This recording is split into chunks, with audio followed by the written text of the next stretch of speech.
গণঅভ্যুত্থান পরবর্তী নারী সমাজকে উন্নয়নের নারী সমাজ বলে মন্তব্য করেছেন প্রধান উপদেষ্টা ডক্টর মোহাম্মদ ইউনূস।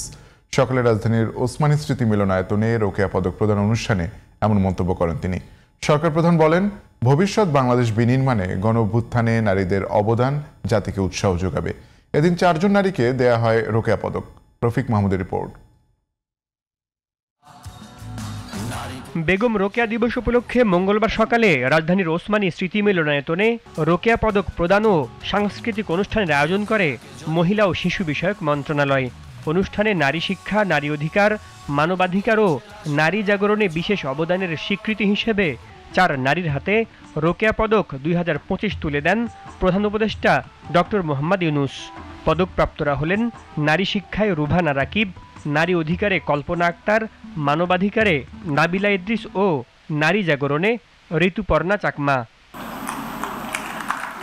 অনুষ্ঠানে সমাজে নারীদের বিভিন্ন অবদানের কথা স্মরণ করেন সরকার প্রধান। বলেন, নারীদের সামনে রেখেই নতুন বাংলাদেশ গড়তে হবে। গণঅভ্যুত্থান পরবর্তী নারী সমাজ সেটা ভিন্ন নারী সমাজ, নতুন বাংলাদেশ গড়ার নারী সমাজ। এদের মাধ্যমে এই নতুন বাংলাদেশের যাত্রা শুরু। তারা শুধু নারীদের নয়, সবাইকে উজ্জীবিত করবে। তাদেরকে সামনে রেখে তারা যে পথ আমাদেরকে দেখালো, দুনিয়ার সামনে উঁচিয়ে ধরল, সেই পথ আমরা দ্রুত যেন নিয়ে যাই। বেগম রোকেয়াকে সমাজ বিনির্মাণের পাথেয় বলে উল্লেখ করেন প্রধান উপদেষ্টা। বেগম রোকেয়া যদি স্বপ্ন দেখতে পারে, আমিও তো পারি স্বপ্ন দেখতে, অসুবিধা কি?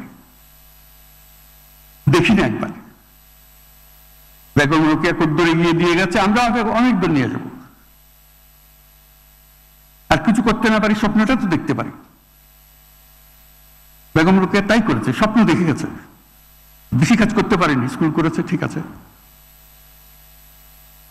কিন্তু আমরা অনেক কাজ করতে গেছে। আজকে টেকনোলজির যুগে পারা যায় না এমন কোনো কাজ নেই। নারী জাগরণের অগ্রদূত বেগম রোকেয়া পুরস্কার নারীদের অনুপ্রেরণা যোগাবে বলেও জানান doctor Mohammad Yunus. Rafiq Mahmud, GTV news, Dhaka.